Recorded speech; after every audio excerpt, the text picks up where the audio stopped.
Assalamualaikum warahmatullahi taala wabarakatuh dan selamat sejahtera saya ucapkan kepada semua pelajar. Baik, pada hari ini kita akan teruskan lagi kita punya sesi pembelajaran bab 6, iaitu yang berkaitan dengan semula-semula jadi di Malaysia, fasa 2.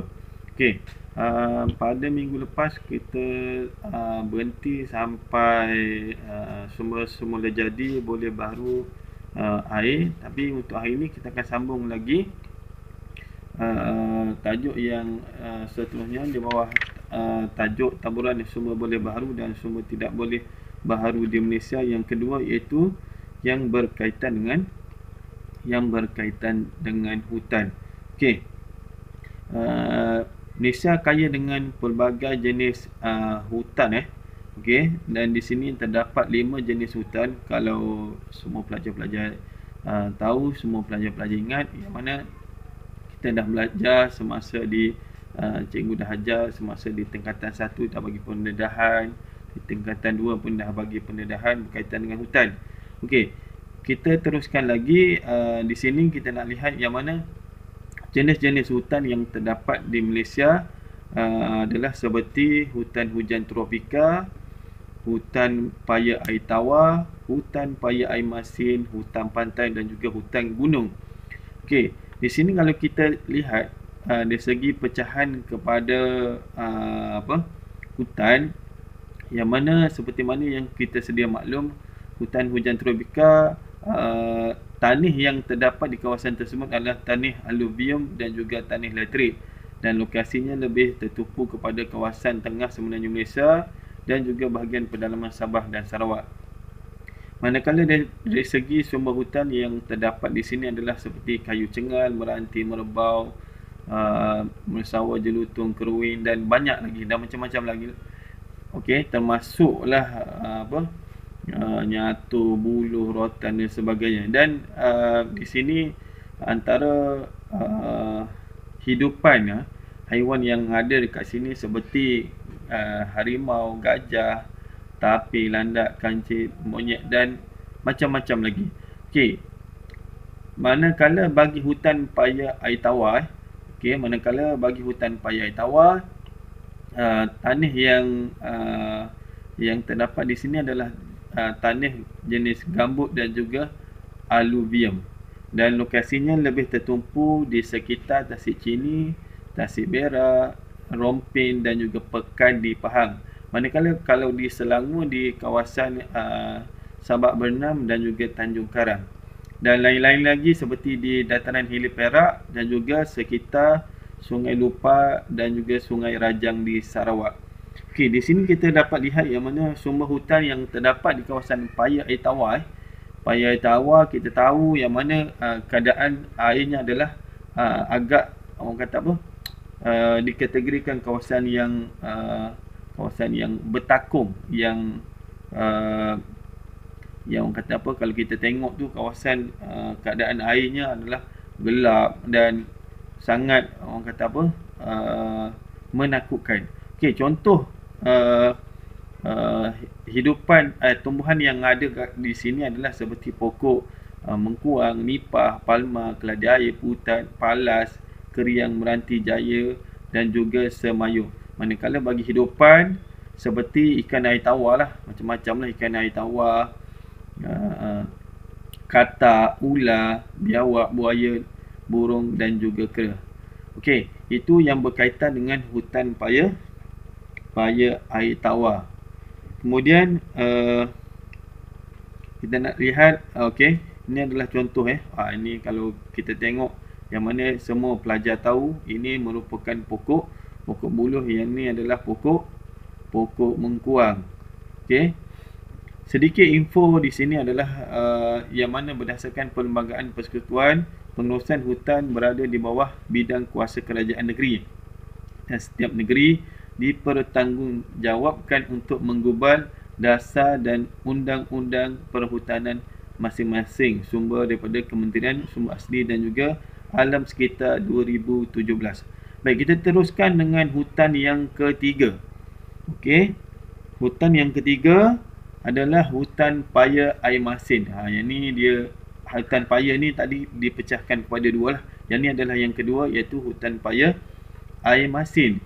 Dan jenis tanah di sini adalah seperti tanah gambut dan juga tanah alluvium, sama dengan paya air tawar tadi. Dan lokasinya lebih tertumpu di kawasan Laut Matang di Perak, kemudian sebahagian pantai Kuala Selangor, pantai Samarahan, Sadung di Sarawak, manakala Delta Labuk Sugut di kawasan Sabah. Okey, bagi sumber hutan pula, tumbuhan seperti pokok bakau, bakau minyak, api-api, perepat dan juga tumu. Bagi hidupan pula seperti ikan, siput, ketam, udang, ular, burung, memerang, keluang dan juga kera. Okey.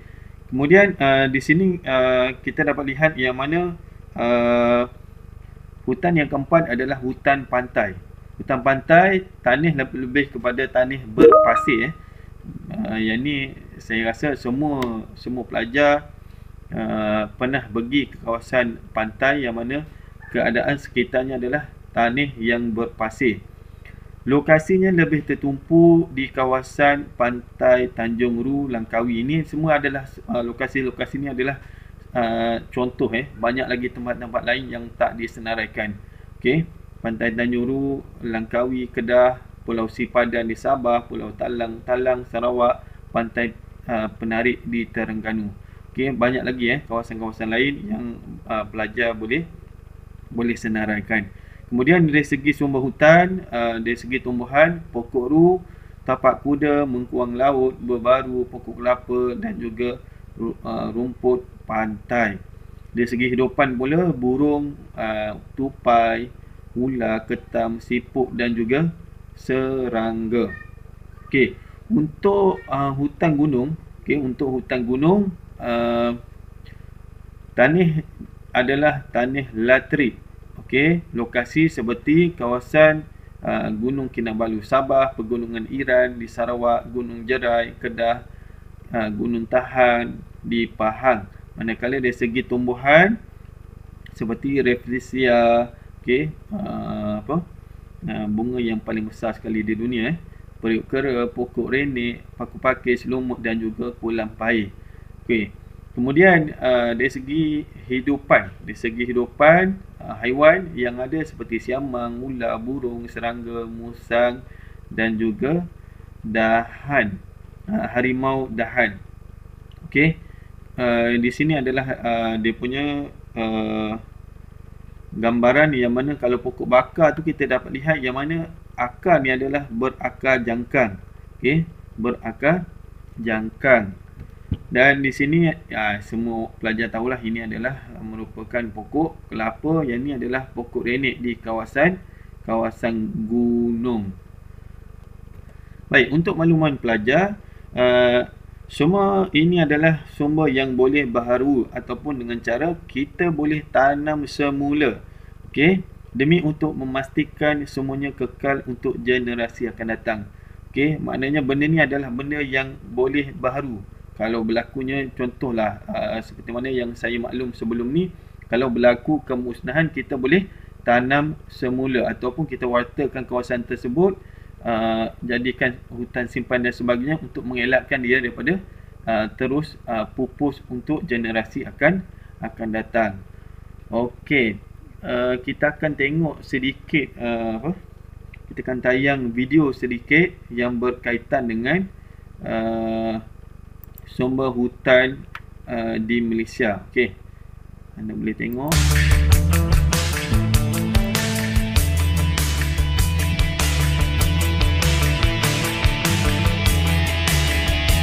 Okey, kita tengok di sini ini dalam buku teks lama. Dalam buku teks lama dia ada tunjukkan yang mana.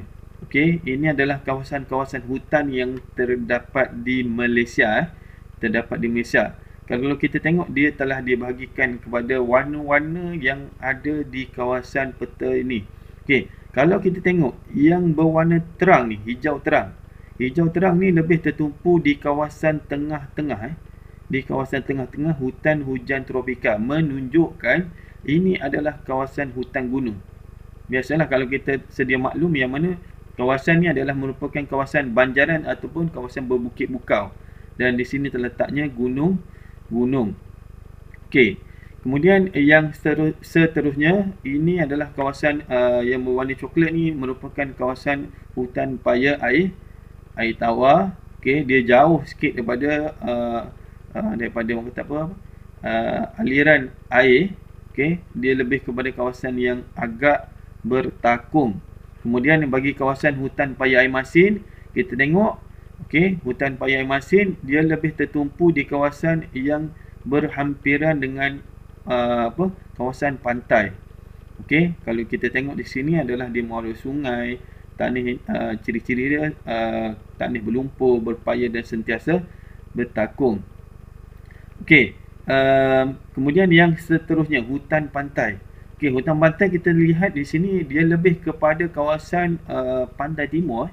Okey, ciri-cirinya seperti pinggir laut, tanah berpasir dan juga saliran baik.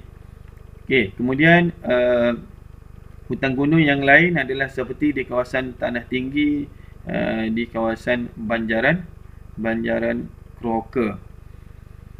Okey, itu adalah sedikit sebanyak berkaitan dengan penerangan berkaitan dengan kawasan-kawasan hutan di Malaysia. Okey, kita sambung tengok berkaitan dengan video.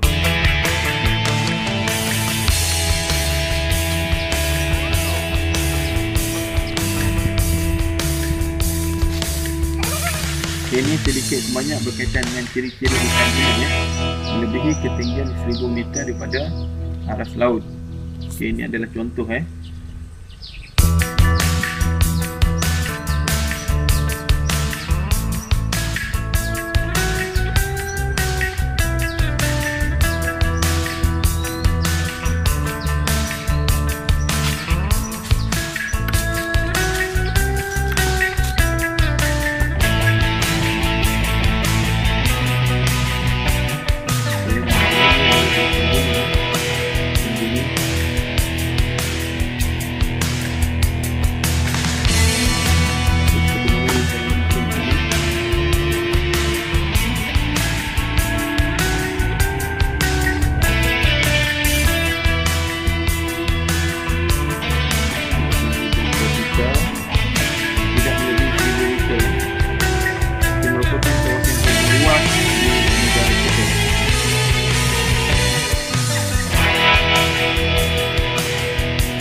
banyak dapat lebih kurang 8,000 spesies tumbuh-tumbuhan satu daripada pokok.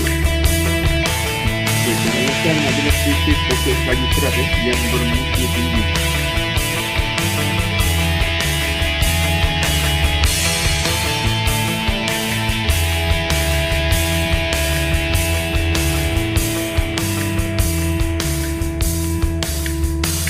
Okey, hutan air tawar yang bersaliran biru.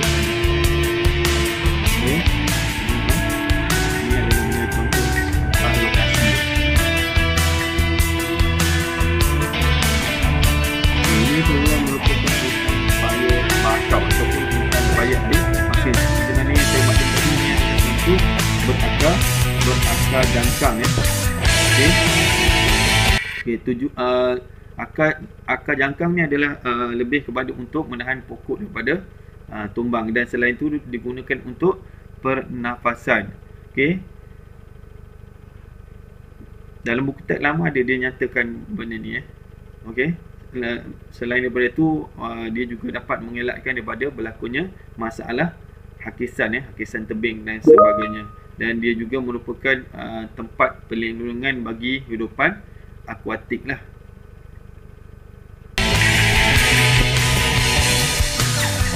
Dia berada di tepi-tepi di pantai.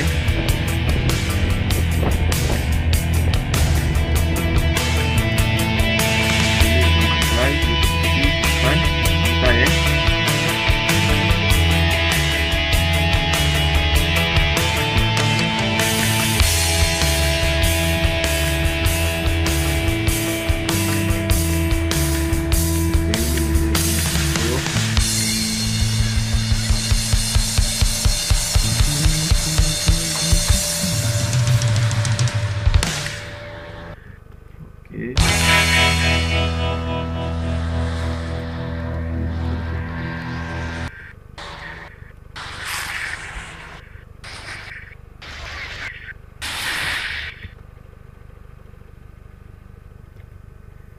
Okey, kita tengok yang seterusnya. Okey, yang seterusnya adalah berkaitan dengan taburan sumber semula jadi tidak boleh baharu. Okey, lebih tertumpu kepada sumber mineral.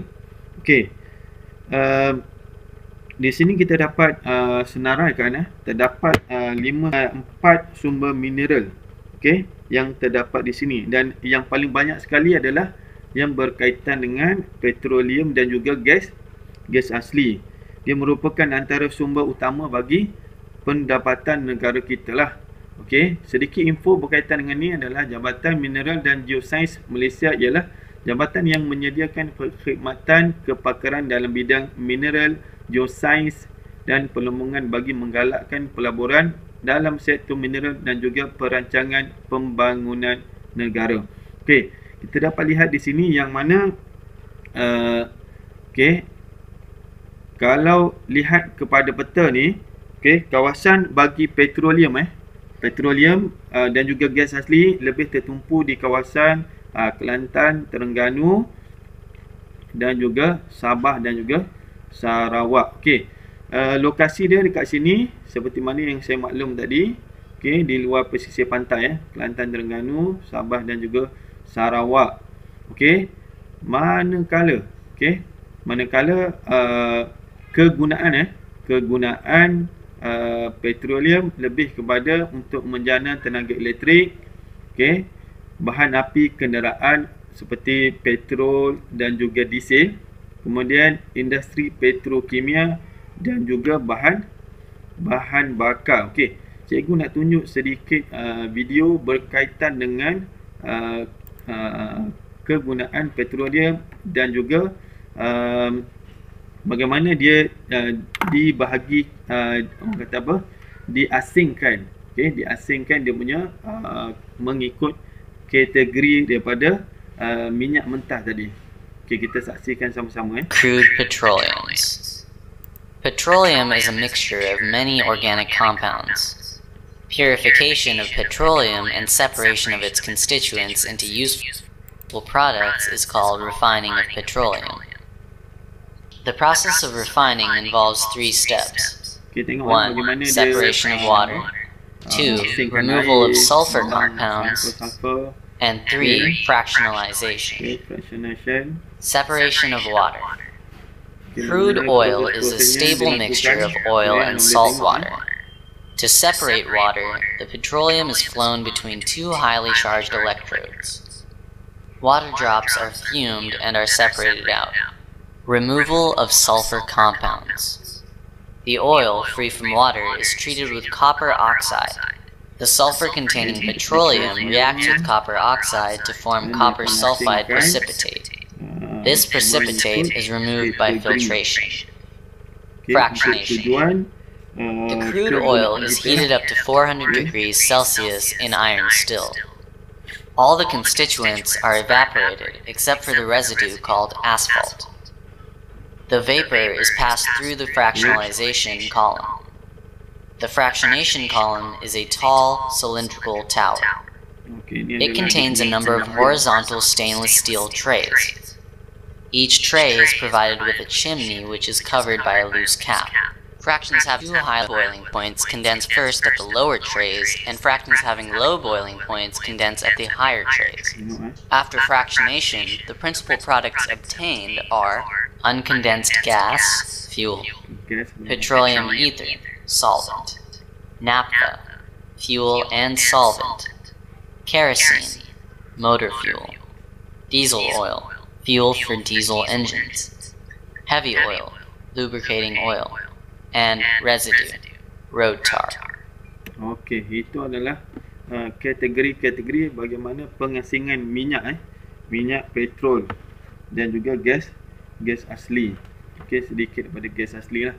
Okey, kemudian kita akan tengok yang seterusnya. Okey, yang seterusnya adalah yang berkaitan dengan gas asli seperti mana gas asli dan petroleum, dia punya kawasan adalah kawasan yang sama tadi, di luar pesisir Kelantan dan juga Terengganu, luar pesisir pantai Sabah dan juga Sarawak. Okey, keempat negeri ini merupakan negeri yang paling banyaklah pengeluaran sumber petroleum dan juga gas asli.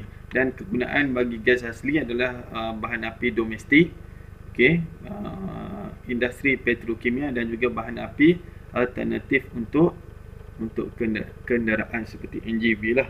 Okey, seperti mana yang anda sedia maklum. Okey, kita tengok sedikit lagi video yang berkaitan dengan Saya sekarang ni kerja dengan satu oil and gas company tau. And sebelum saya kerja dengan oil and gas company ni, saya ada satu perception tau pasal minyak bawah tanah tu. Okay, macam bila saya start kerja tu, dia panggil minyak bawah tanah tu, dia panggil reservoir. So bila saya Google translate daripada reservoir tu kepada bahasa Melayu, dalam bahasa Melayu dia tu, reservoir tu maksud dia takungan. So dalam kepala saya macam like, oh okay, takungan. So maybe bawah tanah tu ada macam tasik tasik minyak tau. Tapi sebenarnya bila saya belajar lagi dekat waktu saya kerja tu, rupa-rupanya bawah tu bukanlah satu tasik. Sebenarnya satu benda yang sangat different daripada yang saya sangkakan. It's actually bawah tu adalah satu sponge yang ada minyak kat dalam tu. Okay. So apa yang saya masukkan, rasanya macam most people pun tahu kot, petroleum ni diperbuat daripada microorganism yang dah mati lama like jutaan tahun dulu. Dia mati, lepas tu dia deposit bawah tanah, lepas tu dia dikompreskan, lepas tu dia dimampatkan lah. Bila dia dimampatkan tu, lepas tu dia settle dekat bawah tanah. Sebenarnya dia tak form satu reservoir, dia tak form satu tasik, tapi dia actually form this thing called source rock. And source rock ni over time minyak tu akan undergo some processes dan dia akan terbentuklah jadi satu reservoir. Reservoir tu lah yang kita akan tebuk dan kita akan keluarkan minyak lah. Tapi reservoir ni bukanlah satu takungan seperti dalam bahasa Melayu dia, bukanlah satu tasik. Tapi reservoir ni ialah, kalau saya describe, dia sebenarnya satu sponge. Tapi sponge ni diperbuat daripada batu. So imagine macam sponge biasa. Sponge tu kan dia banyak lubang-lubang kecil. Batu tu pun sebenarnya bawah tanah dia ada lubang-lubang kecil. And lagi satu misconception saya dulu ialah, ingatkan macam bila ada minyak bawah tanah tu ada minyak je lah kan. Tapi sebenarnya reservoir tu dia ada oil, gas dan juga water. So basically kenapa dia segregated macam tu, disebabkan dia punya density. Kita tahu paling dense ialah water, atas water yang lebih ringan sikit ialah oil, paling ringan ialah gas. Sebab tu lah gas atas sekali. So proses pengeluaran minyak bawah tanah tu biasanya kita akan drill, kita akan tebuk lubang lah basically. Tapi kita tebuk lubang tu macam saya cakap tadi, bukan dalam tangki, kita tebuk lubang dalam batu sebenarnya. And bila kita tebuk lubang tu, tak semestinya 100% akan dapat minyak. Boleh jadi ada setengah masa tak dapat minyak, setengah masa dapat minyak. Geologist akan tengok, oh okay, kita ada batu ni which is the sponge, batu ni kita rasa ada minyak. So kita drill, lepas tu kita tebuk, kadang-kadang kita dapat minyak keluar. Tapi kadang-kadang bila kita tebuk, minyak tu tak keluar. Sebab extraction of oil ni is dependent on dua benda, which is the property of the rock, which is the sponge tu, sama ada bagus ke tak bagus dia punya sponge. And nombor dua, property of the fluid tu sendiri, bagus ke tak bagus fluid tu dalam bergerak. Macam bandingkan kalau sponge serap air versus sponge serap susu pekat. Macam tu lah ibarat dia. So generally dekat Malaysia ni kita tahu kita ada banyak oil and gas resources kan. Dekat Malaysia ni kita boleh katakan a lot of the oil and gas resources, kebanyakan sponge dekat bawah tanah tu sebenarnya sponge yang senang nak keluarkan minyak. Kita tebuk je, usually kita akan dapat minyak. Usually kita panggil this kind of resources, kita panggil conventional resources. Tapi kalau kita bandingkan dengan other countries macam Canada, macam US, dekat situ dia punya rocks dia tu, dia punya sponge dia tu not as good quality lah. So kadang-kadang bila kita tebuk lubang, susah sikit nak keluarkan minyak daripada tempat-tempat macam tu, sebab dia punya property of the sponge tu kurang sikit banding dengan property sponge dekat Malaysia. And resources dekat US dengan Canada yang unconventional ni sebenarnya only recently, maybe 50-60 years baru-baru ni, baru kita ada teknologi untuk keluarkan minyak unconventional ni. Okay, so berbalik kepada Malaysia. Dekat Malaysia ni orang cakap macam kita dah lama dah keluarkan minyak ni, ada lagi ke minyak tu kan? Sebenarnya hakikatnya dekat Malaysia ni oil and gas resources yang kita ada, walaupun dia senang nak keluarkan minyak tu, only 60% out of the total minyak yang ada bawah tanah tu kita akan berjaya keluarkan. The remaining 40% tu sebenarnya kita tak boleh nak keluarkan. Jadi bila kita cakap yang sebenarnya dah tak ada dah oil and gas resources dekat Malaysia, sebenarnya tak juga. Oil and gas resources tu ada, cuma teknologi untuk kita keluarkan minyak tu belum ada lagi. Okey, kita tengok kemudian yang seterusnya. Yang seterusnya adalah berkaitan dengan emas. Emas kalau kita tengok adalah di sekitar Raub. Raub Kuala Lipis di Pahang. Raub Kuala Lipis di Pahang, ada juga di kawasan Kelantan ni tak banyak lah. Di Rusila, kemudian sedikit di kawasan di kawasan Bau di Sarawak. Okey, Bau di Sarawak. Kemudian ada di dia punya lokasi tu banyak, tapi orang kata kawasan yang famous, kawasan yang tertumpu adalah di sekitar kawasan yang saya nyatakan tadilah. Okey, kalau kita tengok yang mana kegunaan emas ni merupakan benda yang orang kata apa, tahan karat ataupun mudah dibentuk dan sukar untuk patah. Dan kalau kita tengok dia punya kegunaan juga lebih tertumpu untuk jongkong emas ataupun barangan kemas ataupun barangan perhiasan, yang mana kita sedia maklum dia merupakan kata barangan yang digemari oleh kaum wanita. Okey, selain daripada tu kegunaan emas yang lain yang tak disenaraikan, kalau kita tengok yang mana dia digunakan dalam elektrik ataupun barangan elektronik lah. Okey, dia merupakan pengalih ataupun konduktor yang baik. Okey, konduktor yang baik. Okey, kemudian kita tengok yang seterusnya yang seterusnya adalah berkaitan dengan arang batu. Okey, berkaitan dengan arang batu. Arang batu lokasi lebih tertumpu di kawasan Selimpopon, Maliau di Sabah. Okey, di Sabah. Ni adalah kawasan yang biasa didengari lah. Okey, yang biasa didengari. Kemudian di kawasan Bintulu, Mukah, Meripila, Silantik, Balingian di Sarawak. Okey, lain-lain tempat ada dia punya lokasi, tapi orang kata apa, dia punya ni telah kehabisan ataupun kawasan yang belum terkenal. Okey, belum terkenal. Okey, kita tengok yang kegunaan arang batu. Kegunaan arang batu lebih tertumpu untuk penjanaan tenaga elektrik dan juga melebur besi. Okey, di sini cikgu ada sediakan video untuk anda tengok berkaitan dengan apa? Berkaitan dengan kegunaan arang batu kegunaan arang batu, yang mana TMB memainkan peranan untuk menjana tenaga elektrik. Kita tengok sedikit video.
Okey, kita sambung yang seterusnya. Okey, selesai berkaitan dengan sumber semula jadi, boleh baharu dan juga tidak boleh baharu. Okey, kita tengok yang seterusnya.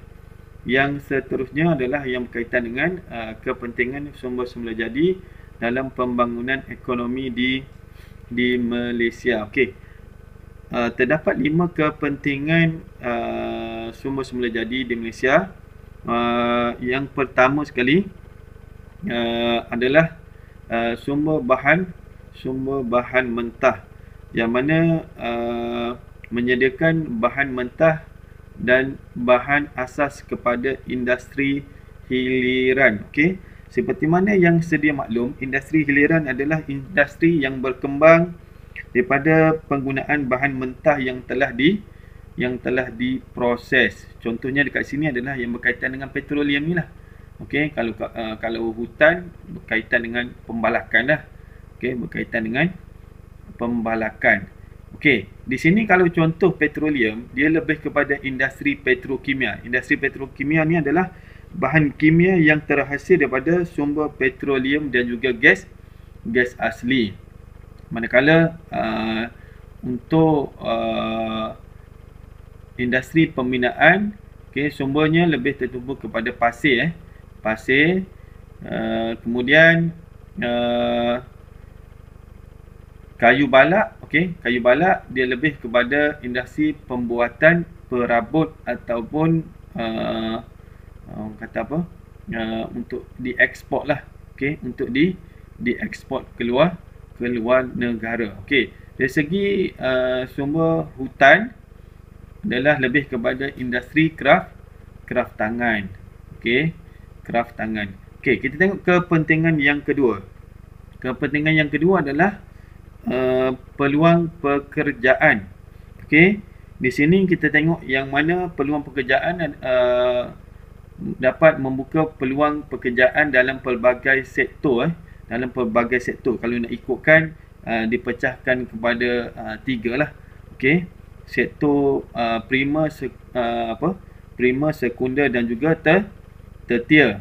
Dan dia juga boleh dikategorikan dalam bidang mahir, separuh mahir dan juga tidak mahir. Okey, dalam setiap sektor ni. Okey, sektor yang pertama kita tengok sektor perkhidmatan. Okey, perkhidmatan ni dia termasuk dalam tertier. Okey, tertier yang mana dia juga kalau kita tengok yang mana perkhidmatan ni lebih menyediakan kemudahan kepada kita rakyat Malaysia. Okey, sebagai contoh kita tengok dari segi petropam. Okey, petropam yang mana kita boleh mengisi minyak. Itu adalah salah satu perkhidmatan yang disediakan dalam sumber semula jadi. Okey, kemudian pembuatan. Okey, pembuatan, pembinaan, pertanian, perlombongan dan juga pengkuarian. Okey, contoh-contoh lain kita tengok dari segi ni yang bekerja di kawasan offshore ataupun di pelantar minyak. Okey, kalau kita tengok kat sini yang mana dari segi gaji yang lumayan, namun terdapat cabaran ataupun risiko yang perlu dihadapi oleh pekerja ni. Okey, itu adalah salah satu contoh yang bekerja dalam bidang perlombongan petroleum. Okey, kemudian yang seterusnya. Okey, yang seterusnya adalah yang berkait di sini kita nak tengok dalam catepan ni menunjukkan perkhidmatan. Okey, perkhidmatan adalah sektor yang paling banyak sekali wujud. Dan yang kedua adalah pembuatan, yang ketiga pembinaan, yang keempat pertanian dan 0.9% adalah perlombongan dan juga pengkuarian. Tak ramai yang bekerja dalam bidang ini. Okey, kemudian yang seterusnya adalah kemajuan infrastruktur. Okey, dapat membangunkan pelbagai infrastruktur untuk memudahkan pengurusan sumber. Okey, sebagai contoh di sini lebuh raya utara, selatan ataupun lebuh raya Jerangau untuk mengangkut.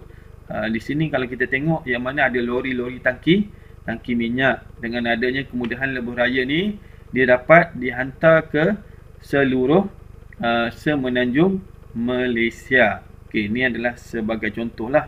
Kalau diambil daripada kawasan Kerteh ataupun Pakar lah. Kemudian yang kedua adalah pelabuhan. Pelabuhan Kemaman, pelabuhan Bintulu. Yang ni pun samalah. Okey, untuk mengeksport sumber-sumber seperti petroleum dan juga gas asli. Kemudian lapangan terbang. Lapangan terbang Kerteh ni kita lihat yang mana dia sebagai contoh untuk ke pelantar minyak. Okey, di tengah lautan lah. Contoh lah ni contoh okey, dengan adanya lapangan terbang ni dia dah memudahkan memudahkan dalam sektor pekerjaan tersebut lah. Kemudian landasan kereta api kita tengok yang mana wujud lebih awal lagi apabila terjumpanya sumber mineral biji timah pada kurun ke-19. Okey, iaitu daripada Taiping ke Kuala Sepetang ataupun Taiping ke Port Well. Okey, kemudian yang seterusnya, yang keempat. Yang keempat adalah dapat menjana pendapatan negara. Okey, KDNK. KDNK. Okey, keluaran dalam negara kasar mengikut sektor pada tahun 2016 menunjukkan bidang perkhidmatan juga adalah yang paling tinggi. Manakala yang kedua adalah pembuatan, yang ketiga penembungan dan pengkuarian, yang keempat pertanian dan yang kelima adalah pembinaan. Okey, di sini kita dapat lihat yang mana kalau penjanaan pendapatan negara melalui sektor yang melibatkan bahan mentah seperti contoh petroleum dan juga gas asli yang paling tinggi sekali lah. Okey, yang paling tinggi sekali yang memberi pendapatan kepada negara lah. Okey, yang ketiga adalah kayu balak. Okey, kemudian yang seterusnya, yang terakhir adalah pembukaan kawasan baru. Okey, dengan adanya sumber-sumber jadi ni dapat membangunkan bandar-bandar baru yang dilengkapi dengan pelbagai kemudahan. Contohnya kalau kita kenal Terengganu, Kerteh dan Pakar, bandar ni wujud oleh kerana wujudnya kegiatan petroleum, pengembangan petroleum dan juga gas asli. Begitu juga di Bintulu dan Miri di Sarawak. Manakala kalau disanakan Sabah lebih kepada kegiatan pembalakan. Lain-lain contoh yang cikgu boleh bagi kat sini adalah di Raub Pahang, yang mana dia macam tadilah. Di Raub Pahang kita tengok dalam peta tadi, dia terkenal dengan terletaknya aktiviti yang berkaitan dengan penembungan emas. Okey. Baik, secara kesimpulan okey, secara kesimpulan yang mana dalam bab 6 ni sumber semula jadi terbahagi kepada dua, iaitu sumber boleh baharu dan juga sumber tidak boleh baharu. Okey, dan di sini kita boleh tengok yang mana dia lebih tertumpu kepada benda-benda yang berasaskan sumber. Okey, lebih berasaskan kepada sumber. Dan yang terakhir sekali adalah kepentingan sumber semula jadi. Okey, ada 5 kepentingan sumber semula jadi. Okey, cikgu harap untuk bab 6 ni, okey, sumber semula jadi di Malaysia untuk fasa 2 ni dapat apa yang cikgu terangkan hari ini dapat memberi penerangan jelas kepada anda semua untuk okey, untuk lebih faham dengan cikgu tunjukkan video penerangan dan sebagainya. Cikgu harap kamu dapat mengulang kaji semula bab ini untuk memahami dengan lebih jelas lagi. Okey, sampai kita jumpa lagi untuk kelas akan datang bab 7. Okey, kita jumpa lagi. Kita sudahi dengan tasbih kafarah dan juga surah Al-A'raf.